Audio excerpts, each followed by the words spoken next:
देखो भैया, ये कच्ची माटी के बने हुए खिलौने हैं।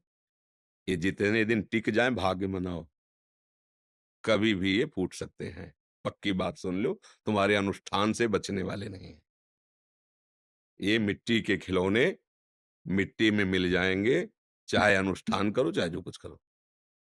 इनकी एक अवधि है, इनकी एक समय सीमा है, किस समय में कितना दुःख भोगना है, किस समय में कितना सुख भोगना है, इस शरीर का पहले से निश्चित हो गया है। अब उस निश्चित को मिटार करके नए भाग्य की रचना करने के लिए हमें मनुष्य शरीर मिला है। उसके लिए नाम जप करो, अच्छे आचरण करो, दूसरों को सुख पहुँचाओ, तो तुम्हारे बुरे जो प्रारब्ध हैं, वो नष्ट हो सकते हैं, नया भाग्य बन सकता है, पर ये शरीर छूटेगा। इसको तो छूट बिल्कुल ऐसे समझो पानी का बुलबुला जितनी देर टिक रहा है, बस टिक रहा है, वो दिखाई दे रहा है, कभी भी फूट सकता है, क्योंकि अपने को पता नहीं ना। फांसी वाले को तो पता है कि अमुक तारीख को 8 बजे तुम फांसी पे लटकाए जाओगे। अपने को वो भी पता नहीं है। किस सेकंड में शरीर से प्राण अलग हो जाएँगे, कोई पता नहीं। इसलिए राधा, राधा, राधा। और जो स्वास्थ्य शरीर का है, ये हमें तब परेशान करता है, जब हम भगवान से विमुख होते हैं। जैसे आपके पास जेलर से परिचय हो, बढ़िया व्यवस्था हो, तो अन्य कैदियों को जो दुःख मिलता है, वो आपको नहीं मिलेगा। यद्यपि हैं उसी जेल में आप भी अपराधी हैं, पर आपकी कुछ वीआईपी व्यवस्था होगी। समझ रहे ना? ऐसे ही संपूर्ण सृष्टि गुण कर्मों से बंधी हुई है। हम भी उसी में बंधे हुए हैं, पर मिल गए मालिक से। उनसे अपना परिचय बना के और नाम रूपी धन राधा, राधा, राधा। अब व्यवस्था हो गई। दोनों किडनी खराब है, आनंद में है। व्यवस्था सब दंड मिल रहा है, पर आनंद में है। किडनी खराब है, डायलिसिस हो रहा है, उल्टी होना, चक्कर आना, ये सब जेल की सजा मिल रही है और बड़ी छूट है।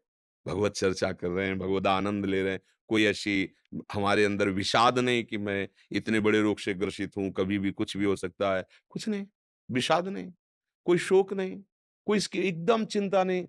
100% होते ना, 101% कोई चिंता नहीं। ये हम इसलिए नहीं बता रहे कि हम बहुत बहादुर हैं। परिचय, जेलर से परिचय हो गया, वो सुविधाएँ दे दिए, चलो निकल। अब जेल, जेल नहीं रह गई, दुःखालयम अशाश्वतम जेल है ये, इसका नाम मृत्यु लोक है, हमारी बात समझ लो।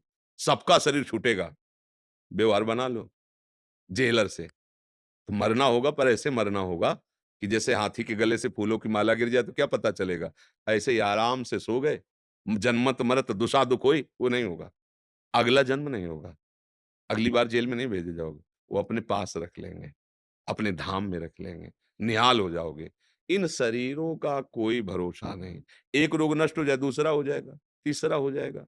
कितने कर्म हैं हमारे, तभी हम सबसे कहते हैं, भैया तुम हमारी बात मान लो, भाव बने, ना बने, कुछ छोड़ पाओ, ना छोड़ पाओ, कुछ पकड़ पाओ, ना पकड़ पाओ, एक बात कर लो, राधा, राधा, राधा, राधा। नहाओ-धो मत नहा-धो, कैसे भी, जो भी हो, जहाँ भी हो, जैसे हो, इसमें कोई वेद थोड़ी कि ऐसी-ऐसी नियमावली हो। राधा, राधा, राधा, भगवान का नाम अपवित्रः पवित्रो वा सर्वावस्थांगतोऽपि वा या स्मरेत् पुंडरीकाक्षं सवायाभ्यंतरः शुचि। हम शरीर में इतना क्यों आसक्त हैं? जब हमें कोई नया कपड़ा अच्छी क्वालिटी का हम लेते हैं, तो हमें आनंद होता है कि इतनी जल्दी ये उतारे और नया पहने, है नहीं?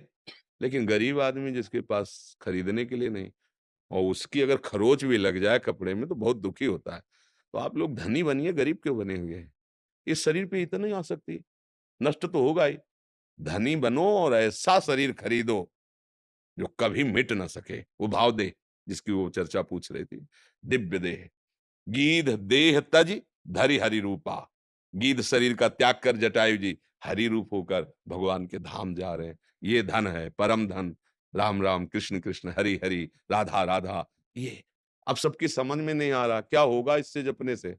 वो होगा जो तुम्हारी सोच ही नहीं है, जो तुम सोच भी नहीं सकते, वो आनंद होगा। देखो शरीर अस्वस्थ है, पर हमारा मन स्वस्थ है, हम आनंदित हैं, आपके सामने बैठे हैं। आपका शरीर स्वस्थ है लेकिन मन अस्वस्थ है, तो आप आज घबरा रहे हो कि कल क्या होगा? घबरा रहे अगर आपको सूचना मिल जाए ना कि आपकी किडनी में इन्फेक्शन शुरू हो गया है, तो आपका चेहरा रोज़ फ़ोटो खींचकर आपको दिखाई जाए, आप देख लो, अपने चेहरा देख लो। यहाँ फेल है, इन्फेक्शन नहीं, फेल है। बिल्कुल, हमारी बात मान लो, स्वास्थ्य की चिंता मत करो, भगवत चिंतन करो, आनंदित हो जाओगे। इस दुखालय संसार में भारी से भारी दुःख से लड़ने की एकमात्र दवा है, भगवान का आश्रय लेकर नाम जप करते रहो, मन प्रसन्न रहेगा। तुम्हारा क्या, तुम जिससे मिलोगे उसका भी मन प्रसन्न हो जाएगा, जैसे आप आए हो। अगर आपका मन प्रसन्न ना हो, आपको आशा ना हो सुख की, तो आप भला आओगे हमारे पास? हमें देखोगे भी नहीं। आपकी आशा है, क्या मानकर? ये भगवान के भक्त हैं। अगर ये कृपा करेंगे, तो कुछ उपाय ऐसा मिल सकता है, जिससे हम भी सुखी हो जाएँ। वो उपाय हमारे पास जो जीवन में मिला है, वो नाम है। उसी को चीख-चीख के कहते हैं कि आप भी जप के देखो। कोई जादू नहीं है, कोई चमत्कार नहीं, कोई तमाशा नहीं, कोई हम बड़े नहीं हैं। जैसे आप भगवान के बच्चे हो, वैसे हम भी हैं। जो आपका पांच भौतिक शरीर, वो हमारा शरीर है। कोई अंतर नहीं। अंतर ये हुआ कि आपने अपने शरीर और शरीर संबंधियों को अपना माना। और गुरु कृपा से हमने प्रभु को अपना माना, बस इतना अंतर हो गया। आप धोखे में फँस करके अपने समय को नष्ट कर दिए। गुरु कृपा से बचपन से सही मार्ग मिल गया और भगवान की आराधना हुई, तो आज समझ आ गई। ये ऐसा, आप भी वही समझ अभी स्वीकार कर लो, तो भटकना नहीं पड़ेगा।